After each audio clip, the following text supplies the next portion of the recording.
देखो ये जो फर्स्ट शीट आया आपके पास, ये जस्ट इन केस एक्स्ट्रा है, कोई खास बात नहीं है, बट पेडागोजी क्या है ये तो पता होनी चाहिए अपन को। पेडागोजी एक इम्पॉर्टेंट टर्म है ना लैंग्वेज टीचिंग में। तो what is pedagogy? It is concerned, pedagogy संबंध रखता है विथ क्लास मैनेजमेंट, क्लास को कैसे मैनेज किया जाए, लेसन को कैसे प्लान किया जाए। आप लोग बीएड करते हो तो लेसन प्लानिंग करते हो ना, वो सब पेडागोजी का पार्ट है। टीचिंग स्ट्रेटेजीज, क्या टेक्निक यूज किए जाए, क्या एड्स यूज किए जाए, ये सारा आपका पेडागोजी में आ जाता है, एटसेट्रा। ये पेडागोजी का डेफिनेशन है। अगर वो 4 ऑप्शंस आपको देते हैं तो ये फीचर्स उसमें होने चाहिए, लैंग्वेज कुछ भी हो, है ना। What are the 6 principles of teaching English? Know your learners. आप किसको पढ़ा रहे हो, किसको सिखा रहे हो, उनके बारे में आपको नॉलेज होनी चाहिए। Create conditions for language learning. देखो ये किसी खास मेथड से रिलेटेड नहीं है, ये जनरली, क्योंकि आपका एक टॉपिक है प्रिंसिपल्स ऑफ लर्निंग इंग्लिश, तो ये 6 जनरल प्रिंसिपल्स हैं। एक तो हम टॉट को जाने, टीचर जो है वो अपने टॉट को समझे, तभी वो उस टॉट के अकॉर्डिंग उस लेवल पर उतर के पढ़ा सकेगा ना, नहीं तो वो तो आप वहां से पढ़ाता रहेगा, ये यहाँ से सुनते रहेंगे, कोई कम्युनिकेशन पॉसिबल नहीं होगा, रिसीव नहीं करेंगे। इसलिए सेकंड है create conditions for language learning. इसमें बहुत सारी चीजें आ जाती हैं। माहौल बनाना पड़ता है ताकि बच्चा लैंग्वेज को सीख सके। अब अलग अलग मेथड्स अलग अलग तरीके से माहौल बनाएंगे। कोई लोकेशन को ज्यादा महत्व देगा, कोई साइकोलॉजी को बहुत ज्यादा महत्व देगा, कोई टीचिंग एड्स को बहुत ज्यादा महत्व देगा, है ना। तो मेथड्स अलग अलग तरीके से काम करेंगे, पर लक्ष्य एक होगा, और वो ये है कि प्रॉपर एनवायरनमेंट क्रिएट करना। तीसरा, design high quality language lessons. देखो हाई स्टैंडर्ड और हाई क्वालिटी में फर्क होता है।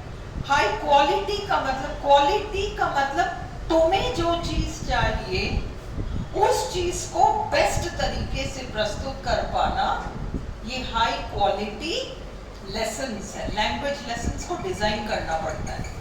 चौथा, adapt lesson delivery as needed. Lesson delivery क्या होता है? आप प्रेजेंट कर रहे हो, आप टीचिंग मटेरियल स्टूडेंट्स के सामने प्रेजेंट कर रहे हो। आपका जो प्रेजेंटेशन है उसमें अलग अलग एज ग्रुप्स, अलग अलग मेंटल लेवल्स, अलग अलग बैकग्राउंड्स के बच्चे होंगे, तो उनके अकॉर्डिंग आपको अपना जो डिलीवरी या प्रेजेंटेशन है उसको मॉडिफाई करना पड़ेगा ताकि सब उसे रिसीव कर सकें। पांचवा है monitor and assess student language development. मतलब हम एक मूल्यांकन का काम करें कि भाई क्या कर रहे हैं, कितना सीख पा रहे हैं, अपन ने जो सिखाया इनको कितना समझ में आया। प्रैक्टिस ड्रिल्स कई मेथड्स यूज करती हैं, है ना, रेपिटेशन मेथड से कई मेथड्स करती हैं, इस तरीके से। और last, engage and collaborate with in a community of practice. मतलब हम ग्रुप्स में इस चीज को प्रैक्टिस कर सके। थ्योरीज ऑफ लैंग्वेज लर्निंग, कई थ्योरीज हैं, एक है ना, थ्योरीज कई सारे हैं कि लैंग्वेज क्या है, लैंग्वेज का पर्पस क्या है, लैंग्वेज क्यों सीखा जाता है, इसको लेके अलग अलग सिद्धांत हैं। तो मोटे मोटे सिद्धांत ये हैं। Theory of motivation and interest, just नाम जान लो। थ्योरी ऑफ इमिटेशन, इमिटेशन का मतलब आपने सुना, ऑडियो लिंगुअल मेथड में क्या होता है, आप सुनते हो, आप रिप्रोड्यूस करते हो। थ्योरी ऑफ हैबिट फॉर्मेशन, कई थ्योरीज, कई मेथड्स बिलीव करती हैं कि लैंग्वेज तो हैबिट से आता है, इसलिए रिपीट रिपीट रिपीट करो जब तक कि इनको नहीं आए। Theory of exercise, practice and drill.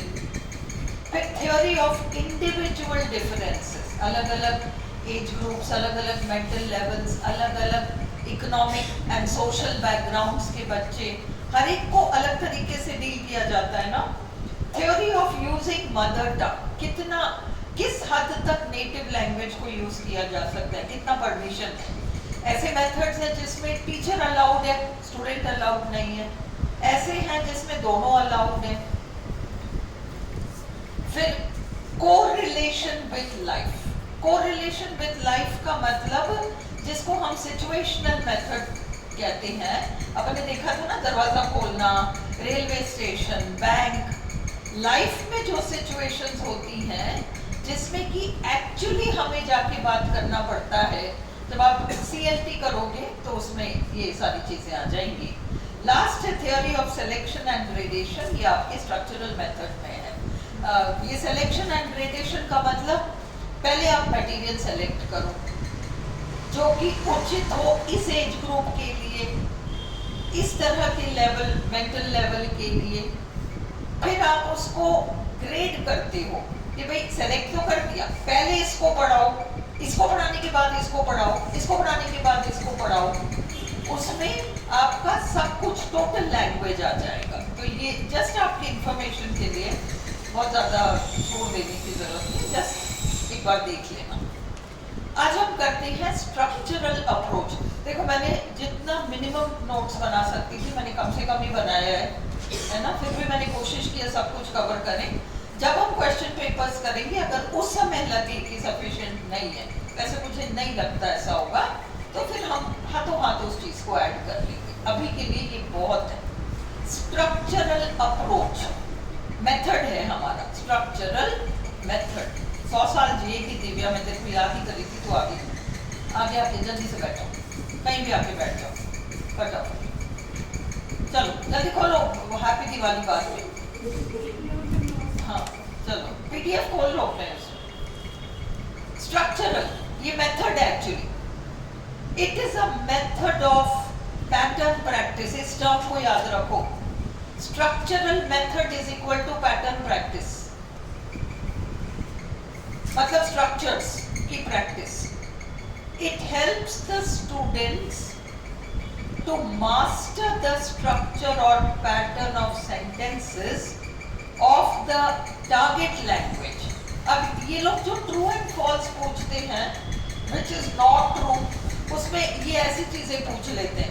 It helps the student to master the structure or pattern of sentences of the native language, of the target language. तो हाँ, आपको वो क्लियर होना चाहिए कि यहाँ पर स्ट्रक्चरल अप्रोच में वो टारगेट लैंग्वेज के स्ट्रक्चर्स को याद कराते हैं, रिपीट कराते हैं। The structures are carefully selected and graded. Selection and gradation इस मेथड में है। As also the vocabulary. देखो ये एक क्वेश्चन है, only the vocabulary, only the structures, both structures and vocabulary. तो हमारा आंसर होगा बोथ स्ट्रक्चर्स एंड वोकैब्युलरी। इस पॉइंट को टिक लगा लो। The structures are presented through classroom situations, actions and pictures etc. वो classroom situations, action, classroom situations में suppose map है, मैप ड्रॉ कर रखा है, तो उस वो मैप एक क्लासरूम सिचुएशन है जिसमें कि वो बच्चे बैठे हुए हैं, उनके जो डाउट्स हैं, उनको कुछ पर्टिकुलर चीजें समझ में नहीं आ रही, वो कैसे टेक केयर ऑफ होता है, या वो जो दरवाजा खोलना, वो सारी चीजें सिचुएशंस हैं। The drills, sorry, much use is made of repetitions and analogous structure drilling. Analogous का मतलब जैसे एक पैटर्न पकड़ा दिया, SVO है ना, the dog chased the cat, SVO। तो अब एनालॉगस, इसी पैटर्न को आप कॉपी करके और सेंटेंसेस बनाओ। The cat chased the rat, या तो आप S को बदल दोगे, O को बदल दोगे या V को बदल दोगे, पर स्ट्रक्चर सेम मेंटेन रहेगा, SVO। फिर the drills presented are generally mechanical, ये इसका ड्रॉबैक है, ये बहुत बोरिंग होते हैं, इस तरीके का रेपिटेशन वाला काम थ्रू स्ट्रक्चर्स बोरिंग हो जाता है। This method fails in developing the learner's communicative competence, ये भी आपका ड्रॉबैक है, ये दो इसके ड्रॉबैक हो जाते हैं। अब हम सिलेक्शन एंड ग्रेडेशन क्या है इस चीज को समझें। It deals with selecting age appropriate teaching materials, age appropriate का मतलब according to the age, इस एज ग्रुप से इस एज ग्रुप के लिए ये वाले स्ट्रक्चर्स, फिर इससे बड़े एज ग्रुप के लिए इस नंबर से उस नंबर तक के स्ट्रक्चर्स। तो it deals with selecting age appropriate teaching materials, placing the language materials properly in order or sequence। तो sequential learning है, sequential learning है। The material should be according to the child's या student's mental age, mental ability, grade and level। इन सारे points को, इनमें से ये सारे पॉइंट्स कवर्ड हैं।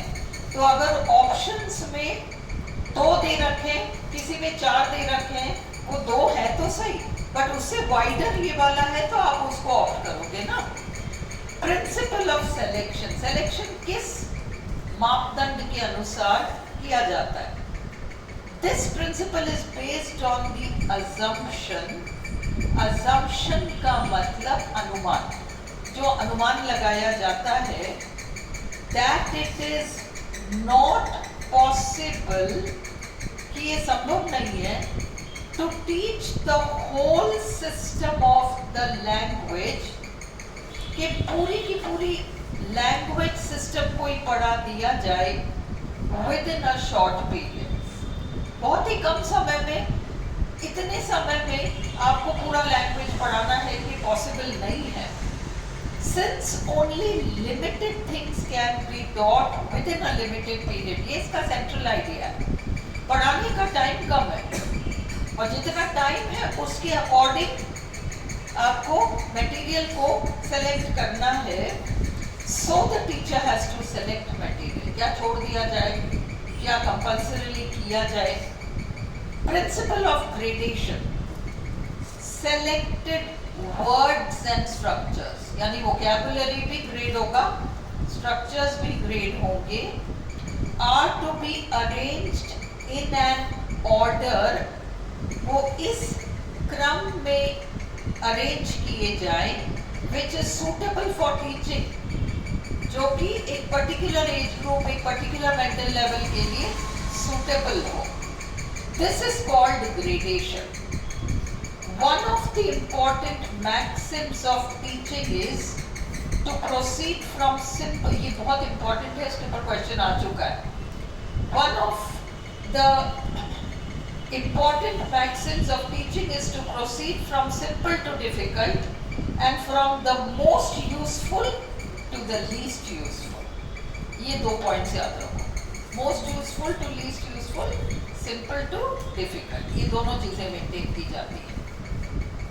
अब selection and gradation, it is a principle of language learning, it is based on selecting appropriate teaching materials and placing the language items in sequence। ये तो ठीक है। अब ये selection जो है, selection and gradation किन grounds पर किए जाते हैं, इसके ऊपर क्वेश्चन आया है। मतलब इनमें से कोई 3 होगा और चौथा कोई बाहर का होगा, तो आप ये जो 6 हैं को याद कर लो। सबसे पहले learnability, how far an item is easy to learn, किसी चीज को बच्चा कितनी आसानी से याद कर पाएगा। लर्नेबिलिटी, टीचेबिलिटी, कितना आसान है उस चीज को पढ़ाना। How far an item is convenient to teach, इतना मुश्किल है कि इन बच्चों को समझाया ही नहीं जा सकता, टीचेबिलिटी नहीं है उसमें। Availability, how far an item is convenient to teach. कई मेथड्स ऐसे हैं जो कि ऑब्जेक्ट्स यूज करते हैं टीचिंग एड्स में वगैरह वगैरह. तो अवेलेबिलिटी, क्या अवेलेबल है इस चीज को पुट अक्रॉस करने के लिए. Range, in what different contexts a word can be used. एक ही शब्द के 2-3 अलग संदर्भ पे 2-3 अलग मीनिंग्स हो जाते हैं ना, तो वो रेंज है. Frequency, how often a particular word और आइटम इज यूज्ड. कई वर्ड्स फ्रीक्वेंटली लैंग्वेज में यूज होते हैं, अपने को पता है. कई वर्ड्स फ्रीक्वेंटली यूज होते हैं, कई एडजेक्टिव्स होते हैं, कई एडवर्ब्स होते हैं, फ्रीक्वेंटली यूज होते हैं. और कई ऐसी चीजें होती हैं जो रेयरली यूज होती हैं, तो फिर वो फ्रीक्वेंसी. और coverage, how many different meanings a word can convey.